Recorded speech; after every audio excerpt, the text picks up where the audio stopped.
Mon père et ma femme, quelle trahison. Bon après-midi à tous, je suis ici aujourd'hui sur cette plateforme. Je suis un grand fan, je regarde vos vidéos et les réponses de votre public aux problèmes partagés. Un ami m'a dit de venir raconter mon histoire.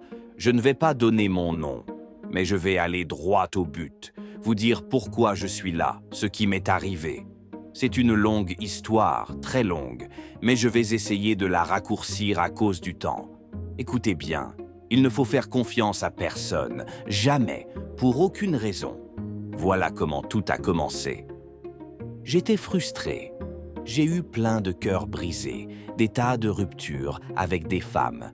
La vie n'a pas été juste avec moi, j'ai eu trop de hauts et de bas. À un moment, j'ai eu l'impression d'être hypnotisé. Un mois, je suis un grand gars, le mois d'après, je suis fauché, puis je remonte, puis je redescends. J'attire toujours les filles quand je vais bien, mais quand je ne vais pas bien, elles partent facilement. Ça arrive souvent quand j'ai de l'argent, mais cette fois-là, j'étais complètement à sec, vraiment au fond. Un ami m'a invité à une fête, un club en fait. Il m'a dit qu'on devrait sortir pour oublier le stress, que je devrais arrêter de penser aux relations et faire comme lui. M'amuser pour me libérer de ces pensées d'amour. J'ai presque accepté l'idée. Après des semaines à me pousser, j'ai dit oui et je suis allé au club ce jour-là. Ce jour-là, je n'avais pas envie de danser ni de faire quoi que ce soit. J'étais tout seul, à part, parce que voir les gens danser avec leurs copines me faisait penser que je ne voulais pas commencer quelque chose que je ne pourrais pas finir. Je sais que si j'approche une fille, j'ai ce don. Elle craque pour mon apparence. J'aime être bien habillé, même si je n'ai rien. Alors, elle pense que j'ai de l'argent. Elle me donne une chance un mois, puis quand elle voit que je ne suis pas ce qu'elle croyait, elle parte. Là, j'ai vu une fille. Elle portait une jupe, sans maquillage, dans ce club. Quelque chose m'a attiré chez elle. Je me suis dit, qui vient dans un endroit comme ça, où tout est énergique, tout le monde danse et se colle, sans se maquiller? On était les deux seuls à ne rien faire ce soir-là, chacun dans son coin, ennuyés. Pendant des heures, j'ai essayé de trouver le courage de lui parler. Je ne voulais pas parce que je cherchais une relation, mais j'avais juste besoin de quelqu'un à qui parler. Tout le monde était occupé, et dans ce grand club, on était les seuls à ne pas être pris, peut-être sur nos téléphones ou à regarder les gens danser, en buvant un peu pour se détendre. J'étais un peu saoul, alors je me suis rapproché d'elle. Je lui ai parlé, elle a souri. Elle avait un des plus beaux sourires que j'ai vus dans ma vie, tellement captivant. Je ne voulais pas une longue conversation, juste quelques minutes, mais on a parlé pendant 5 à 7 heures, je ne sais même pas comment. Son sourire me faisait continuer, il rayonnait, me donnait envie de parler encore et encore, les mots sortaient tout seuls. On a échangé nos numéros. Quelques semaines après, je lui ai dit qu'on devrait se voir ailleurs qu'au club, dans un endroit plus ouvert, pas une église, mais quelque chose de calme. Je l'ai invitée, elle est venue habillée simplement, sans me demander quoi boire ou quoi que ce soit. J'avais 400 francs sur moi. J'ai acheté de l'eau pour elle, parce que je n'avais pas assez pour nous prendre à manger. Je devais garder de quoi rentrer le lendemain. J'ai ouvert l'eau, mais elle n'a pas bu. Elle a vu que je n'étais pas dans une bonne situation financière. Ça m'a marqué. Elle était maligne. Elle m'a demandé ce que je voulais boire. J'étais choqué. J'invite une fille, et c'est elle qui me pose la question. J'avais honte. Elle m'a encouragé, disant que je ne devais pas avoir honte, qu'elle comprenait, qu'elle était passée par là aussi, que je devais oublier ça. Elle a commandé une boisson chère. Je la regardais. Elle n'était pas habillée sophistiquée, pas de grande perruque coûteuse, elle était simple. Elle a dépensé presque 6 000 francs ce jour-là, moi juste 200. Quand elle a voulu partir, je lui ai demandé si elle avait assez pour le transport, si je pouvais aider. Dans ma tête, je priais pour qu'elle dise non, parce que si elle disait oui, je n'avais rien à lui donner. Je voulais juste faire le gentil. Elle m'a dit qu'elle était très bien, avec un sourire malin, comme si elle savait que je faisais semblant. Elle a payé nos transports. J'ai dit merci à Dieu. Elle m'appelait, on parlait, tout allait bien. On a officiellement commencé à sortir ensemble après 3 mois, parce qu'on s'entendait bien, on avait une bonne connexion, on se comprenait vraiment. Pendant tous ces mois de relation, on n'a pas couché ensemble. J'ai essayé, je lui ai proposé, mais elle m'a dit d'être patient, qu'elle me donnerait tout ce que je veux, n'importe où, même dans la cuisine ou sur la route, mais qu'elle me gérerait quand on serait mariés. C'est ce que j'attendais, une fille réservée. Je me suis dit que j'avais touché le jackpot. J'ai attendu. Après 7 mois, je n'avais pas d'appartement, je n'étais pas un grand gars. J'étais dans le business, j'avais étudié la plomberie et l'électricité. Mon patron m'avait installé, mais j'ai perdu l'argent à cause de mauvais amis, c'est une autre histoire. J'étais bon dans ce business, j'avais réussi, mais ces amis m'ont déconcentré et j'ai tout perdu. Une opportunité est arrivée. Un ami m'a proposé un business qui pouvait me rapporter 5 millions. J'ai appelé ma copine, je lui ai parlé. Elle m'a dit qu'elle avait un petit appart, une chambre indépendante et que je pouvais venir vivre avec elle. J'ai beaucoup de fierté, je ne crois pas à aller vivre chez une fille, même si c'est une petite chambre. Si elle m'aime vraiment, elle doit me rejoindre dans mon espace, c'est ma philosophie. Je lui ai dit que ce n'était pas possible, que je l'aimais beaucoup, mais que je ne pouvais pas vivre chez elle, que je travaillerais dur pour avoir mon propre endroit. Mon père est très riche et influent, il a 3 maisons, des vrais bâtiments. Mais alors, pourquoi je galère sans argent? Mon père n'est pas le genre à s'occuper vraiment de sa famille. Je dirais qu'il est un peu débauché. Il a 3 femmes, ma mère est la première. Elles ne vivent pas ensemble. Il a marié chacune et leur a construit une maison différente, toutes dans la même région. Quand je vais le voir pour demander de l'aide, il me dit qu'il ne peut pas aider quelqu'un qui a décidé d'être son ennemi. Pourquoi je suis son ennemi? J'ai 3 frères, mes 2 aînés vivent avec lui et leurs femmes. Moi, depuis petit, j'ai une règle. Je ne veux pas rester chez mon père trop longtemps. À 23 ans, j'ai quitté sa maison. On n'a pas eu de dispute, je voulais juste mon espace. Vivre là-bas me donnait l'impression d'être un petit gars, rentrer, jouer, manger, sans responsabilité. J'avais besoin de grandir, de payer mes factures moi-même, c'est ma philosophie. Je lui ai expliqué ça, que je ne voulais pas vivre avec lui, juste venir en visite. Il a eu un problème avec ça, il disait que les gens voyaient le fils d'un tel dans une petite chambre, en train de squatter, et que je lui faisais honte. Mais ce n'est pas une honte, c'est ma vie. Quand j'ai parlé de mon père à ma copine, elle était choquée parce que son nom est connu, très influent. Elle m'a dit qu'avec un père comme ça, je me plains de ne pas avoir de maison. Elle voulait qu'on aille vivre chez lui, qu'on commence notre vie là-bas. On s'est disputé là-dessus, je lui ai dit non, que j'avais décidé comment je voulais vivre, qu'elle devait attendre, qu'on allait bosser ensemble. Elle m'a supplié, on en a parlé encore et encore, mais j'ai dit non. Puis cette opportunité est arrivée. Un ami m'a proposé ce business. Si j'aidais à faire venir une cargaison avec un camion, j'aurais un pourcentage. C'était un business illégal, je le savais. Mais j'avais urgence. Je voulais épouser cette fille parce qu'un gars de Malaisie lui envoyait des messages tout le temps. On avait des disputes à cause de ça. Elle me disait qu'il était prêt à l'épouser, qu'elle était sérieuse avec moi. Mais je devais agir vite. Je l'aime tellement. Je voulais mettre une bague à son doigt pour être sûr qu'elle soit à moi. Je ne lui ai pas parlé du business, je lui ai juste dit que j'avais besoin d'un prêt de 2 millions, de n'importe où. Elle m'a dit qu'elle pouvait l'avoir de quelques amis. Avant ça, je l'avais présenté à mon père, parce que je voulais qu'elle le rencontre. Je pense que quand tu présentes une femme à ton père, elle s'engage un peu plus avec toi. Ça montre un niveau d'introduction. Je l'ai aussi présenté à ma mère, qui vit loin, mais dans la même région. Dans ma famille, il y a une tradition. Une fille doit passer une semaine chez les parents pour qu'ils l'étudient avant de donner leur accord pour le mariage.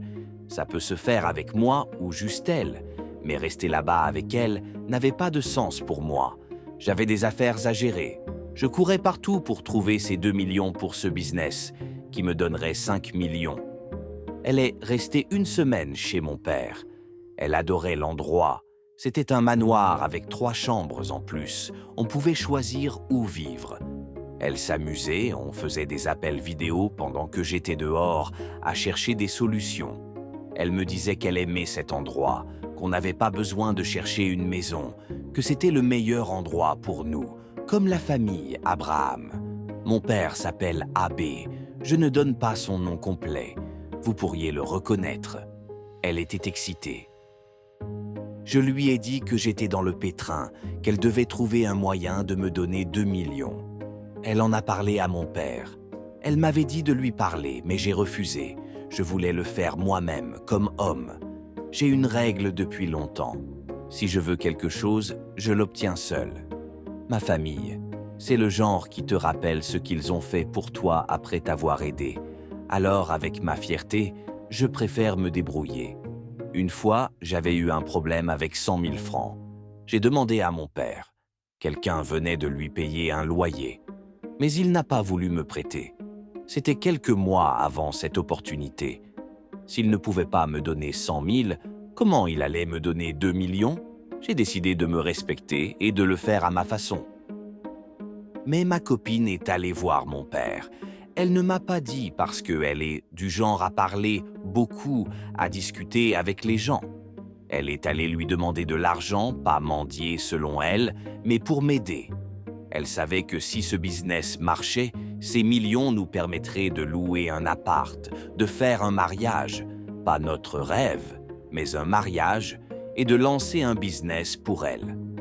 Mon père lui a dit qu'il lui donnerait l'argent seulement si elle couchait avec lui. Je ne savais pas tout ça, je l'ai découvert plus tard, j'y viens. Cette visite censée durer une semaine, elle est revenue après 5 jours. J'ai remarqué que quelque chose n'allait pas. Je l'ai appelée. Qu'est-ce qui se passe? Elle m'a dit qu'elle était rentrée chez elle, qu'elle se sentait mal, qu'elle avait la malaria. Je lui ai dit qu'elle aurait dû parler à mon frère ou quelqu'un là-bas si elle était malade. Mais elle cherchait des excuses pour cacher qu'elle avait eu cette discussion avec mon père. Elle ne m'a rien dit. Est-ce qu'elle l'a fait? J'y arrive. Un jour, j'étais saoul et on a couché ensemble avant le mariage. On était tous les deux éméchés et elle a décidé de le faire alors qu'avant, elle ne voulait pas. Après, elle m'a dit que mon truc était petit. On a ri comme une blague. Mais la deuxième fois qu'on l'a fait, elle l'a redit, sarcastique. En tant qu'homme, j'ai compris où elle voulait en venir. Alors j'ai commencé à prendre des trucs. J'ai découvert qu'elle aimait la satisfaction, qu'elle cherchait ça ailleurs. Elle a testé mon père, il n'est pas circoncis, et elle aimait ça, elle en profitait à fond. Elle m'a donné l'argent pour le business, je ne lui ai pas demandé comment. Elle m'a dit que son père, un chef dans une région, avait vendu des terres. Je l'ai cru, parce que son père est un grand homme. J'ai fait le business, ça a marché, j'ai gagné de l'argent. Je lui ai rendu son prêt.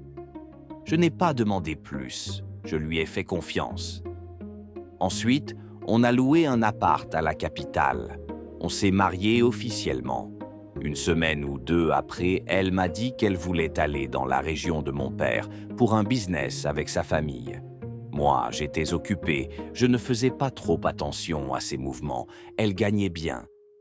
Mais je ne savais pas que mon père, après avoir couché avec elle, la payait bien.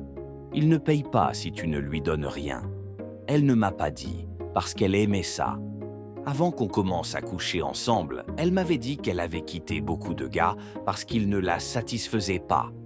Elle cherchait le bon. Moi, je pensais que j'étais capable, mais j'ai vu qu'elle avait plus d'envie pour ça, et mon père est un lion là-dedans. Elle y allait chaque semaine, il gagnait de l'argent et tout allait bien. Moi, tant qu'elle n'était pas dans mon espace, ça me convenait. Je l'appelais, Elle me disait qu'elle allait bien, mais elle ne m'apportait pas cette satisfaction, elle n'aimait pas ça avec moi. Je le voyais, mais je ne lui ai pas demandé pourquoi. Mon business me fatiguait, alors parfois je disais à mes gars de gérer pour moi. Un jour, un ami m'a appelé. Il avait vu ma femme dans un hôpital, dans une mare de sang, dans la région de mon père. Il m'a dit « Où es-tu » ? Elle est à l'hôpital. J'ai dit qu'elle faisait souvent du business là-bas et allait voir mon père pour aider avec des trucs à la maison, comme une bonne fille. Mais il insistait, disant que c'était autre chose. J'ai laissé mon magasin, dit à mes gars de rester, et je suis allé à l'hôpital. Là, j'ai vu ma femme dans une mare de sang. Je lui ai demandé ce qui s'était passé. J'ai parlé au docteur, il m'a dit qu'ils avaient essayé d'enlever quelque chose, qu'elle était enceinte. Enceinte de qui ? De mon père. Ça faisait 2 mois qu'on n'avait pas couché ensemble. Elle me donnait toujours des excuses. Elle était occupée, fatiguée. Elle me disait qu'on avait besoin d'argent pour la famille, et moi aussi, je n'étais pas stable avec mon business. Je payais encore des dettes. J'acceptais qu'elle bosse dur, même si elle ne rentrait que 2 fois par mois, parce qu'on était mariés. Je pensais que tout était réglé. Elle pleurait. Je lui ai demandé ce qui s'était passé. Elle m'a raconté toute l'histoire. Elle avait fait ça pour faire grandir la famille. Je lui ai demandé ce qu'elle avait fait. Elle m'avait dit que l'argent venait de son père qui vendait des terres. Alors quoi ?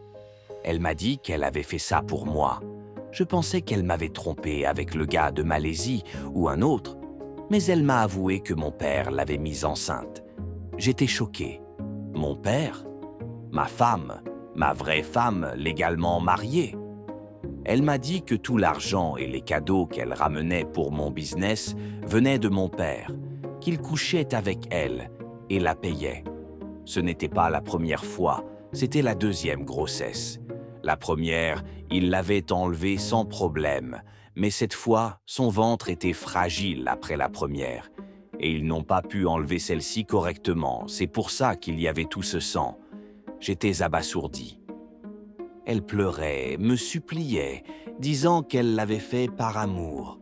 Comment tu peux dire que tu m'aimes et coucher avec mon père pour équilibrer notre famille ? J'ai fait arrêter mon père. Jusqu'à maintenant, il ne peut pas m'expliquer pourquoi il a fait ça à son propre fils. Elle me supplie de revenir. Ils ont réussi à enlever le bébé. Elle dit qu'elle l'a fait par amour, qu'elle accepte mon truc tel qu'il est. Je suis confus, je l'aime encore beaucoup. J'ai enfermé mon père, et la semaine d'après, un ami m'a dit qu'il était à une fête. J'étais surpris. Je l'avais enfermé quelques jours avant. Comment il est sorti ? J'avais oublié qu'il est influent. Ils ont leurs moyens. Il m'a retiré toutes ses propriétés. Il m'a renié officiellement de la famille Abraham. Je n'ai plus rien de lui. Je suis un inconnu maintenant. On ne peut plus me lier à lui. Il l'a annoncé partout.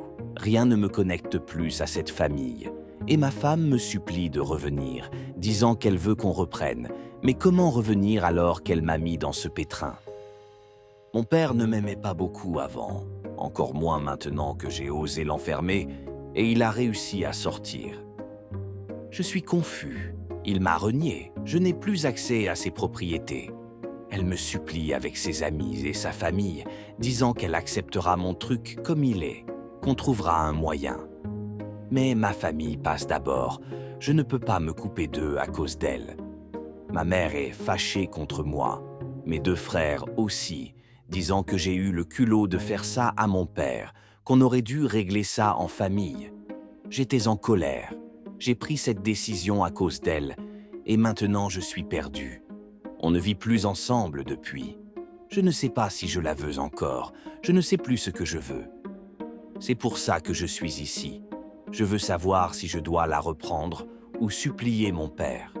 Je ne sais pas si mon père mérite que je le supplie. Il sait qu'il a mal agi, mais il l'a fait quand même. Comment un père peut coucher avec la femme de son fils ? Et maintenant, il dit que c'est moi qui ai mal fait. Je vais poster cette vidéo. Parlez-moi hors caméra. Dites-moi quoi faire. Est-ce que je dois reprendre cette fille comme ma femme ou mettre fin au mariage. Mon père a dit qu'il n'a plus rien à voir avec moi comme fils parce que j'ai osé porter plainte contre lui. Laissez vos avis en commentaire, merci.